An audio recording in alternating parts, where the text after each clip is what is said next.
The film begins in San Francisco in 1981. Chris Gardner, the protagonist, sells a medical device called the Portable Bone Density Scanner for a living. Each day he drops his son, Christopher, off at a low-cost daycare in Chinatown. Outside of the daycare, Chris asks the janitor when he plans to remove the profanity written on the wall. When is somebody going to clean this off? He points out that there's a misspelling in the word happiness on the daycare's motto. It's an I in happiness. There's no Y in happiness, it's an I. While waiting for a bus, Chris is approached by a homeless man who asks about the device he's holding, mistakenly believing it to be a time machine. It's a time machine, isn't it? It seems like a time machine. Afterwards, Chris visits various hospitals that might need the medical device he's selling. Because of this, he asks his wife Linda to pick up their son from daycare, even though she's working a double shift. So I gotta get Christopher home, feed him, bathe him, get him in bed, and be back here by 7. He needs to sell at least 2 devices per month to make ends meet. But most hospitals find the scanner expensive and unnecessary. It's unnecessary and expensive. So he hasn't made a sale in a while. Always in a hurry, Chris parks his car directly in front of hospitals. Unable to pay off his parking tickets, his car is eventually towed away. That evening, while having dinner, Chris notices a Rubik's Cube, which is still a new toy at that time. It's a gift for Christopher. From who? Cynthia from work. It's for adults. Chris can't use it. She didn't know. Linda asks if he has paid their taxes yet, and Chris says he needs to file another extension. This frustrates Linda before she heads back to work. After she leaves, Chris tries to solve the Rubik's Cube, but finds it quite challenging. The following day, while walking down the street, Chris notices a businessman in a red Ferrari, a genuine Ferrari this time. He asks the man what he does for a living, and the man replies that he's a stockbroker. Chris assumes that the job requires a high level of education, but the man explains that success as a stockbroker mostly depends on one's math and social skills. Hey, I'm gonna let you hang on to my car for the weekend, but I need it back for Monday. Feed the meter. After this brief exchange, Chris looks around and sees how happy everyone seems to be. He wonders why he can't be like that and constantly thinks about it.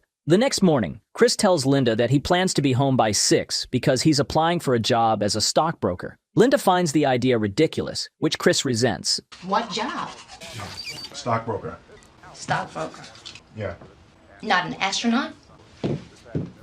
They argue, and Linda reminds him that they have 2 months' worth of rent to pay. She insists that he should sell all of his remaining medical devices and leave that business behind. This is what I'm trying to do for my family, for you and for Christopher. Chris heads to a brokerage firm to apply, but leaves his medical device with a street performer because he doesn't want to go inside carrying it. He gives her $1, promising to give her more when he returns. He warns the girl that she can't sell it anyway if she decides to steal the device. I can't even sell it, and it's my job. Inside, he meets an HR representative from a satellite office. The representative explains that they receive a large number of applications. He only assists people in filling out the applications, and then he sends them to Jay Twistle in the main office, who handles this matter. While talking to the HR, Chris notices the street performer running away with his device, prompting Chris to quickly leave. He grabs the application form and dashes out in pursuit. But despite a long chase, Hey!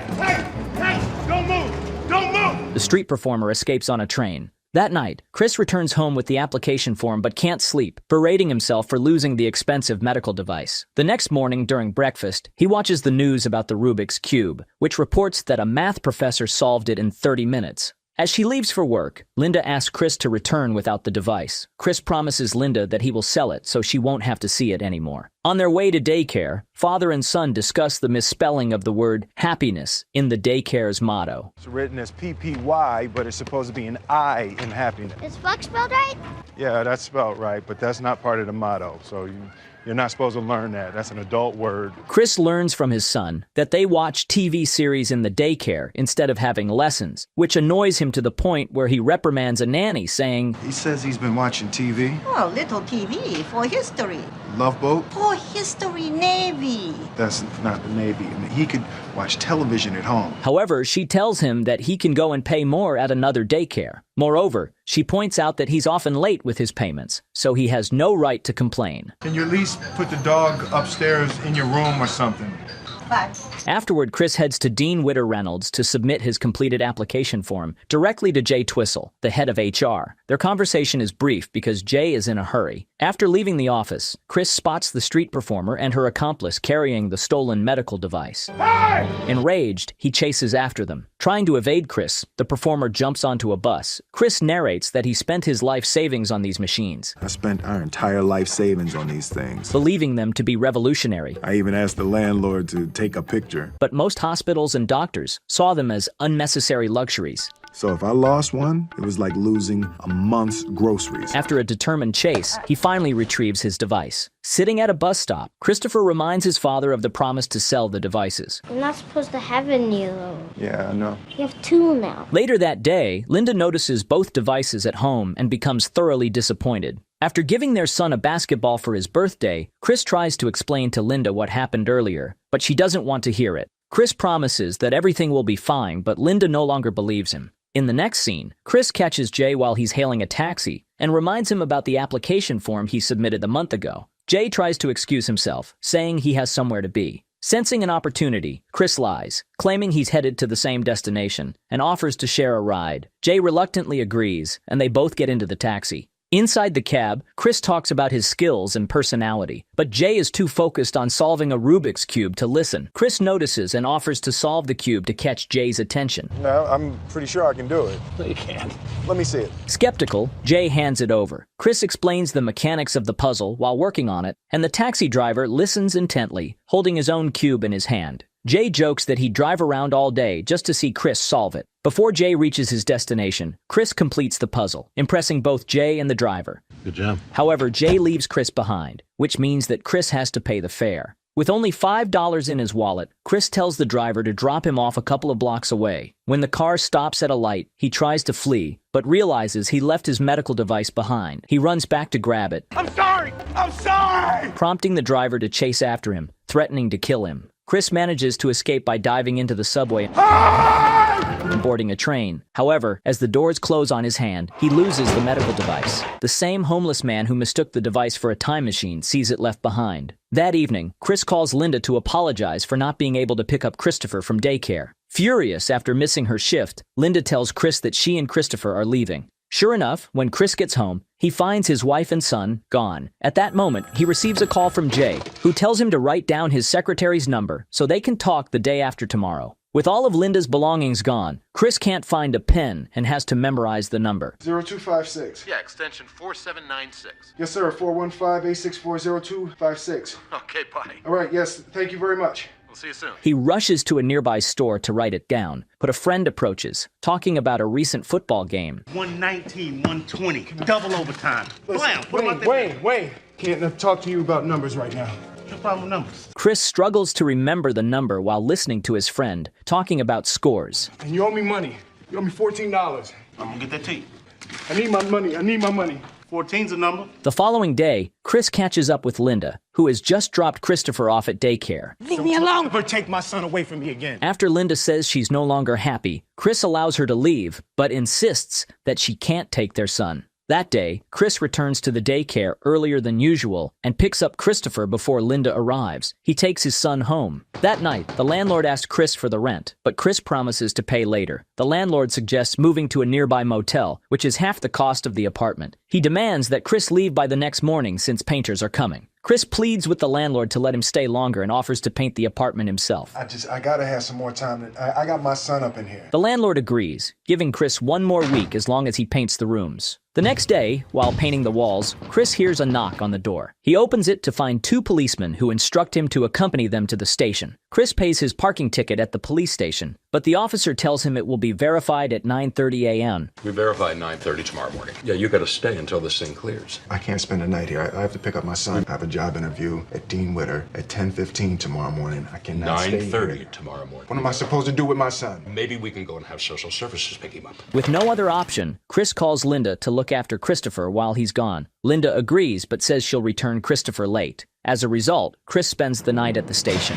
The following day, Chris rushes to his interview at Dean Witter Reynolds. With no time to change, he arrives still wearing the same clothes from the day before. Embarrassed by his disheveled appearance, Mr. Gardner. he initially doesn't respond when the secretary calls his name. Eventually, he enters the interview room, and the panel visibly reacts with disappointment at his unkempt look. Chris bluntly explains that he was arrested the previous day for not paying parking tickets. I've been sitting out there for the last half hour trying to come up with a story that would explain my being here dressed like this. And I wanted to come up with a story that would demonstrate qualities that I'm sure you all admire here, like earnestness, diligence, and I couldn't think of anything. So the truth is, I was arrested for failure to pay parking tickets. Parking tickets? And I ran all the way here from the Polk station. During the interview, Mr. Frome, the head of the panel, appears unimpressed. Jay. Yes, sir. How many times have you seen Chris? I don't know. One too many, apparently. Is he ever dressed like this? No, jacket and tie. Oh, he's been waiting outside the front of the building with some 40-pound gizmo for over a month. However, Chris's communication skills shine through, and he manages to make the panel laugh, easing the tension in the room. What would you say if a guy walked in for an interview without a shirt on, and I hired him? He must have had on some really nice pants. Afterward, Jay congratulates Chris for impressing the panel despite his informal attire. However, Chris tells him that he'll think about the job because he learns that there's a 6-month intern period where he will not be paid at all. But Jay urges him to continue. You know what I'll look like if you back out? You know what I'll look like to the partners? Yes, an ass a-hole. Yeah, an ass a-hole. All the way. Tonight, I swear, I will fill your spot, I promise. On his way home, Chris reflects on the risks of the job. No salary for 6 months, and only one intern will be hired at the end of the program. If he fails, he can't even apply the 6-month training to another brokerage. All of this makes Chris hesitant. His only resource for the next 6 months is his 6 scanners, which he can still try to sell. After the interview, Chris heads home to finish painting the walls before Linda and Christopher arrive. Later, Linda returns with their son. That night, as Christopher sleeps, Linda tells Chris that she plans to move to New York to work as a waitress. Chris agrees, on the condition that Christopher stays with him. Believing that Chris can take care for their son, Linda tearfully leaves them for good. By the way, does anyone know what this lever is for? Write the correct answer in the comments. I wonder how many people know the correct answer. After she leaves, Chris calls Jay's secretary and leaves a message. He's in. The next day, Chris and his son move 2 blocks away to a nearby motel with the help of Chris's friend, who owes him $14. Since it's Saturday, Chris takes Christopher to play basketball before heading out to sell a bone density scanner. While shooting hoops, Christopher tells his father that he dreams of going pro. Chris, however, discourages him, saying that he was below average in basketball when he was young, and that Christopher will likely end up the same. Not this. I don't want you out here shooting this ball around all day and night, all right? He suggests that Christopher aim lower, but noticing the disappointment in his son's face, Chris encourages his son not to let other people tell him that he can't do something, not even him. Don't ever let somebody tell you you can't do something, not even me. You got a dream, you got to protect it. People can't do something themselves. They want to tell you you can't do it. You want something, go get it, period.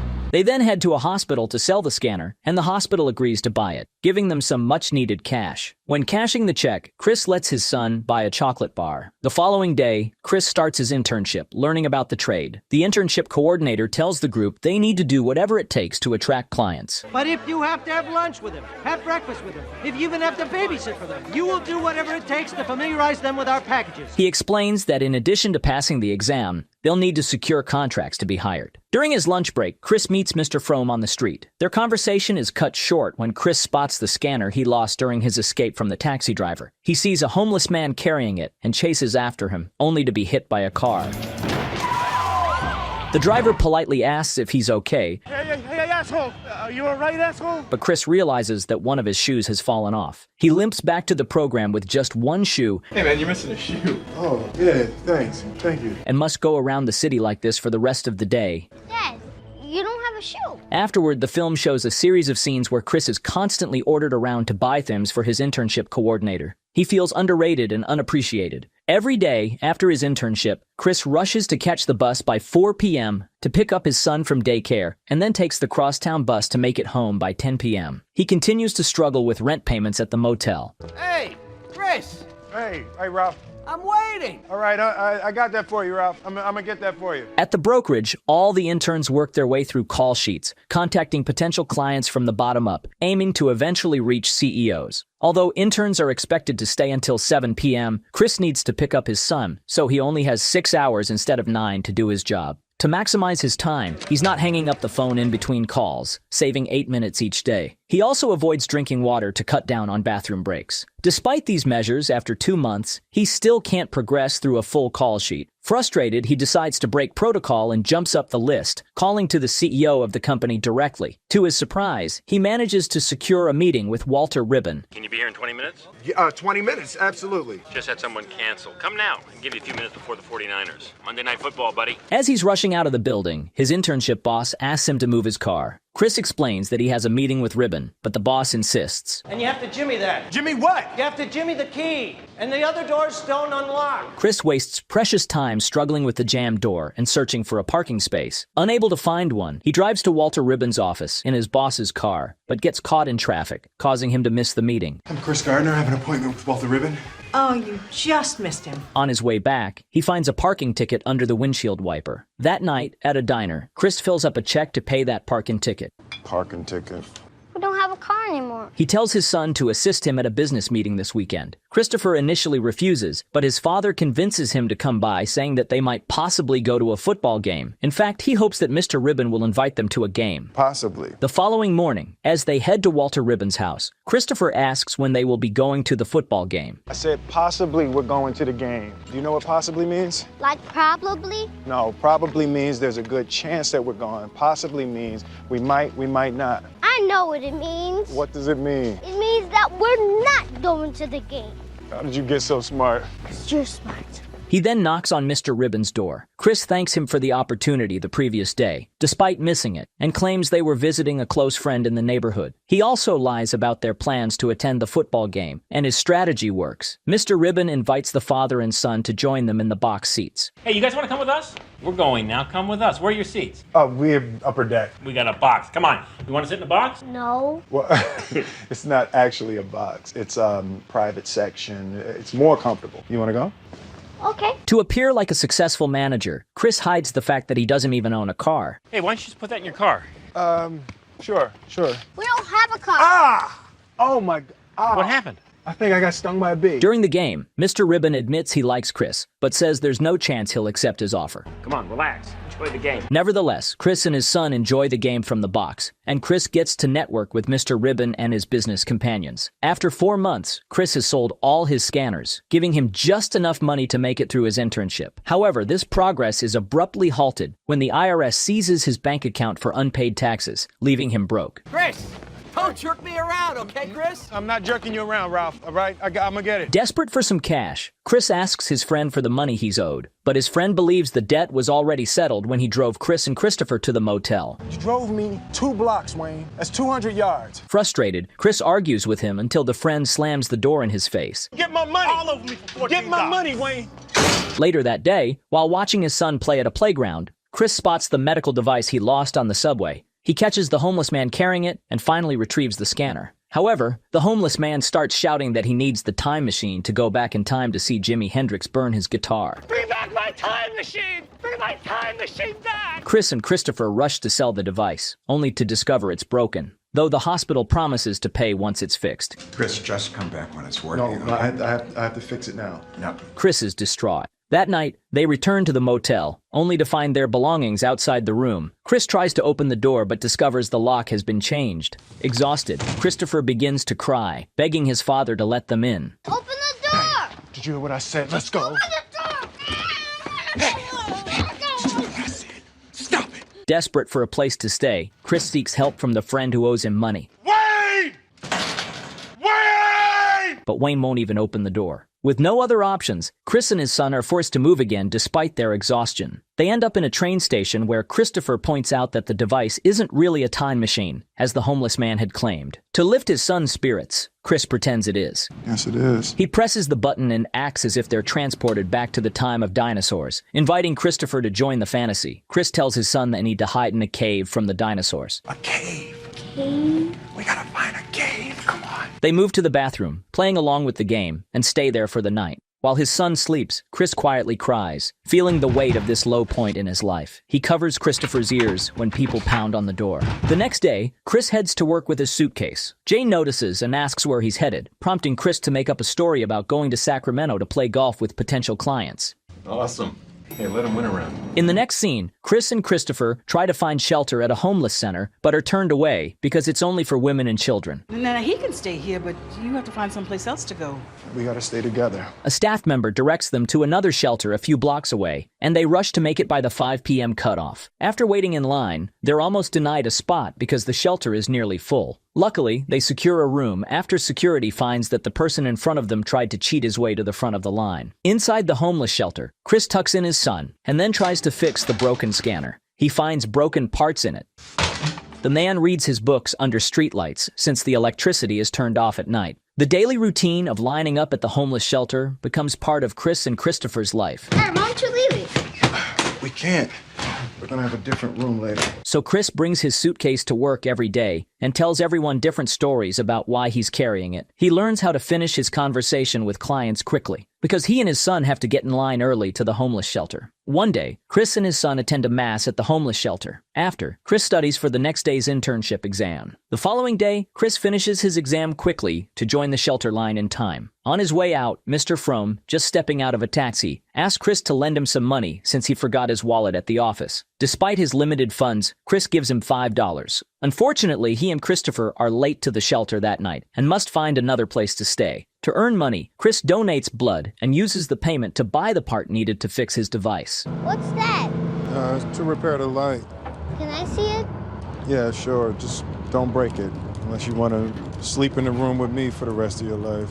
I don't mind. Yeah, you will. At the shelter the next day, Christopher asks Chris if Linda left because of him. Chris tells his son to never ever think something like that. He reassures Christopher that he has nothing to do with her leaving them. Christopher tells his father, Oh, good papa. After tucking his son in, Chris successfully repairs the medical scanner. The following day, he manages to sell the device, earning enough money to last them 4 more weeks. He excitedly tells Christopher that they'll be staying at a hotel that night. A hotel? But just for the night. You can go back to the cave if you like.